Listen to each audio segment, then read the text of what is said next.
شروع اللہ کے نام سے جو بڑا مہربان نہایت رحم کرنے والا ہے۔ السلام علیکم ورحمۃ اللہ وبرکاتہ۔ ان قسم کی عورتوں کو کبھی اولاد نہیں ہوتی۔ اولاد کا ہونا ایک اللہ کا نایاب تحفہ ہے۔ اولاد کے حصول خاندان کی نسل ترقی پر انسان کی ضرورت پاکیزہ خواہش ہوتی ہے۔ ایک شادی شدہ جوڑے کی خوشیاں اس وقت تک ادھوری رہتی ہیں جب تک اس جوڑے کی گود میں اولاد جیسی نعمت موجود نہ ہو۔ بحیثیت مسلمان ہمارا ایمان اور یقین ہے کہ اچھی اور نیک صالحہ اولاد اپنے والدین کے لیے مغفرت و بخشش کا ایک ذریعہ ہے۔ بے اولاد کا جب بھی ذکر آئے تو ہمارے ذہنوں میں یہ خیال آتا ہے کہ اس کے وجہ عورت ہی ہوگی۔ اس وجہ سے بہت سارے خاندان پریشان ہو جاتے ہیں، خاص طور پر خواتین کا استحصال بھی ہوتا ہے، جبکہ یہ ہرگز ضروری نہیں ہے کہ بے اولادی کی وجہ صرف عورت ہی ہو سکتی ہے۔ بے اولاد ہونے کی وجہ مرد حضرات بھی ہو سکتے ہیں۔ ناظرین، اگر ہم اپنے معاشرے میں دیکھیں تو وہ عورت ہمیں بہت مطمئن دکھائی دیتی ہے جس کی اولاد ہوتی ہے، جبکہ اس کے مقابلے میں دوسری عورت کو دیکھا جائے جس کی اولاد نہیں ہوتی، اس کے لیے زندگی خوشگوار گزارنا ایک ناممکن سی بات دکھائی دیتی ہے۔ آج کی ویڈیو میں ہم آپ کو 7 ایسی عورتوں کے بارے میں بتائیں گے جو کہ پریوں نے حضرت سلیمان علیہ السلام کو بتایا کہ ایسی عورتیں کبھی اولاد پیدا نہیں کر سکتی۔ جاننے کے لیے یہ ویڈیو آخر تک ضرور دیکھیے گا۔ ناظرین، یہ واقعہ کچھ اس طرح سے ہے کہ ایک دفعہ کا ذکر ہے کہ حضرت سلیمان علیہ السلام تخت پر بیٹھے تھے کہ کچھ 5 عورتوں کی جماعت ان کے پاس آئی اور ان سے سوال کرنے لگی کہ حضرت سلیمان علیہ السلام ہمیں بتائیں کہ آخر کیا وجہ ہے کہ ہمارے ہاں فرزند پیدا نہیں ہوتے۔ انہوں نے حضرت سلیمان علیہ السلام سے یہ سوال کیا تو حضرت سلیمان علیہ السلام نے پریوں سے پوچھا کہ بتاؤ آخر کیا وجہ ہے کہ ان عورتوں کے ہاں اولاد پیدا نہیں ہوتی۔ تم پریوں نے بتایا کہ 7 طرح کی عورتوں کے اولاد کبھی نہیں ہوگی، جس میں سے سب سے پہلی عورت وہ ہے جس کی رحم ابھرا ہوا ہو، یعنی اس کی بچت دانی الٹ جاتی ہے، جس کی وجہ سے مادہ جگہ پر نہیں رہتا اور ایسا ہونے کی وجہ سے اس کی اولاد نہیں ہوتی۔ اس کی نشانی یہ بتائی جاتی ہے کہ جب بھی ہم بستری کی جاتی ہے اس دوران اس عورت کے سر میں درد ہوتا ہے، یہ ایک نشانی ہے۔ دوسری عورت جس کے رحم میں ہوا بری ہوتی ہے، یعنی اس کا منہ اوپر سے بند ہو، اس کی علامت یہ ہے کہ جب ہم بستری کی جاتی ہے جسم میں درد ہوتی ہے اور چہرہ بھی اتر جاتا ہے۔ تیسری علامت ان عورتوں کی جن کو اولاد نہیں ہوتی وہ یہ ہے کہ ان کے رحم میں گوشت زیادہ ہوتا ہے، جس کی وجہ سے اس کا منہ بند ہو جاتا ہے۔ عام طور پر یہ شکایت موٹی عورتوں میں دیکھی جاتی ہے اور اس کی علامتی یہ بتائی جاتی ہے کہ جب وہ ہم بستری کرتے ہیں اس کے بعد ان کی ریڑھ کی ہڈی میں درد ہوتا ہے، اس وجہ سے وہ پیدا نہیں کر سکتی۔ ناظرین، اس کے بعد پریوں نے جو نشانی بتائی وہ یہ ہے کہ جس عورت کے رحم میں کیڑے پیدا ہو جاتے ہیں اس وجہ سے بھی بچے پیدا نہیں ہوتے، اور اس کی علامت یہ بتائی گئی کہ ہم بستری کے دوران ان عورتوں کی پنڈلیوں اور پاؤں کی ایڑیوں میں درد ہوتا ہے، جن کے ساتھ یہ شکایت ہو وہ ماں نہیں بن سکتی۔ اس کے بعد اگلی نشانی یہ بتائی کہ ان کے رحم میں گرمی حد سے زیادہ ہو جاتی ہے، خون ملنا بند ہو جاتا ہے اور مادہ وہاں ٹھہر نہیں پاتا۔ ناظرین، اس کی جو علامت بتائی گئی ہے وہ یہ ہے کہ دل میں گھبراہٹ ہوتی ہے اور ایسی عورت کی غشی کے دورے پڑتے ہیں۔ اس لیے جن عورتوں میں یہ علامت ہو ان میں بھی اولاد کا پیدا ہونا ایک مشکل دکھائی دیتی ہے۔ اس کے بعد رحم میں سردی کا زیادہ ہونا بھی اولاد سے محروم ہونے کی وجہ بنتا ہے، جس کی نشانی یہ بتائی گئی ہے کہ ایسی عورت کے سینے میں درد رہتا ہے، اور یہ نشانی ان پریوں نے بتائی ہے۔ آخری نشانی ان پریوں کی جانب سے ان عورتوں کے بارے میں بتائی گئی جن کی اولاد نہیں ہوتی، وہ یہ ہے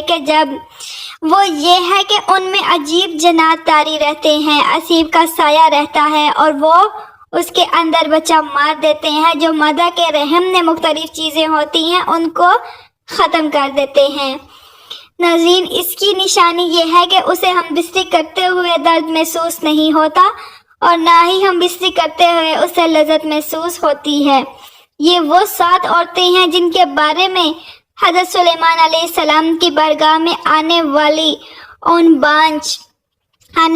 ان 5 عورتوں کو بتایا گیا کہ آخر ان میں اولاد کیوں نہیں ہوتی۔ ناظرین، صرف عورتیں ہی بانجھ پن نہیں ہوتا، مردوں میں بھی بانجھ پن ہوتا ہے۔ مردانہ بانجھ پن سے مراد مرد کی صحت کا کوئی بھی حصہ ایسا مسئلہ ہو سکتا ہے جو اس کی خاتون ساتھی کے حاملہ ہونے کے امکانات کو کم کرتا ہے۔ 100 میں سے 13 جوڑے غیر محفوظ جنسی تعلقات کے باوجود حاملہ نہیں ہو پاتے۔ مردوں اور عورتوں میں بانجھ پن کی بہت سی وجوہات ہو سکتی ہیں۔ بانجھ پن کے 1/3 سے زیادہ معاملات میں مسئلہ مرد کے ساتھ ہی ہوتا ہے۔ یہ اکثر مرد کے سپرم کی کم پیداوار اور یا سپرم کی ترسیل کے ساتھ مسائل کی وجہ سے ہوتا ہے۔ بالغ صحت مند سپرم نہ بنا پانا بہت سی چیزوں پر منحصر ہوتا ہے۔ مسائل خلیات کو نطفہ بننے سے روک سکتے ہیں، مسائل منی کو انڈے تک پہنچنے سے روک سکتے ہیں۔ مردانہ بانجھ پن کی بنیادی وجوہات یہ ہیں: سپرم کی خرابی سب سے زیادہ عام مسائل میں نطفہ بنانے کے مسائل ہوتے ہیں، جیسے بعض اوقات بہت کم تعداد میں بنتا ہے یا بنیادی ہی نہیں ہے۔ طرز زندگی کے انتخاب سپرم کی تعداد کو کم کر سکتے ہیں، جیسے تمباکو نوشی، شراب پینا اور کچھ دوائیں لینے سے بھی سپرم کی تعداد کم ہو سکتی ہے۔ مردانہ اعضاء کی بیماری میں رگیں سوج جاتی ہیں، یہ بانجھ مردوں میں زیادہ عام ہوتی ہیں اور خون کی مناسب نکاسی کو روک کر سپرم کی نشو و نما کو نقصان پہنچاتے ہیں۔ اندرونی انزال اس وقت ہوتا ہے جب منی جسم میں پیچھے کی طرف چلی جاتی ہے، وہ عضو تناسل سے باہر نکلنے کے بجائے آپ کے مثانے میں چلی جاتی ہے۔ ایسا اس وقت ہوتا ہے جب آپ کے مثانے کے اعصاب اور پٹھے جنسی عمل کے دوران بند نہیں ہوتے ہیں۔ منی میں نارمل سپرم ہو سکتا ہے، لیکن منی عضو تناسل سے خارج نہیں ہوتی، اس لیے یہ اندام نہانی تک نہیں پہنچ سکتی۔ یہ بیماری ادویات یا اعصابی نظام کی صحت کے مسائل کی وجہ سے ہو سکتی ہے۔ علامات میں انزال کے بعد ابر آلود پیشاب اور خشک انزال ہو سکتے ہیں۔ بعض اوقات مرد کا جسم ایسے جراثیم بناتا ہے جو اس کے اپنے سپرم پر حملہ کر دیتے ہیں۔ جراثیم اکثر چوٹ، سرجری یا انفیکشن کی وجہ سے بنتی ہیں۔ وہ نطفہ کو حرکت اور عام طور پر کام کرنے سے روکتے ہیں۔ یہ جراثیم سپرم کے لیے انڈے میں داخل ہونا مشکل بنا سکتے ہیں۔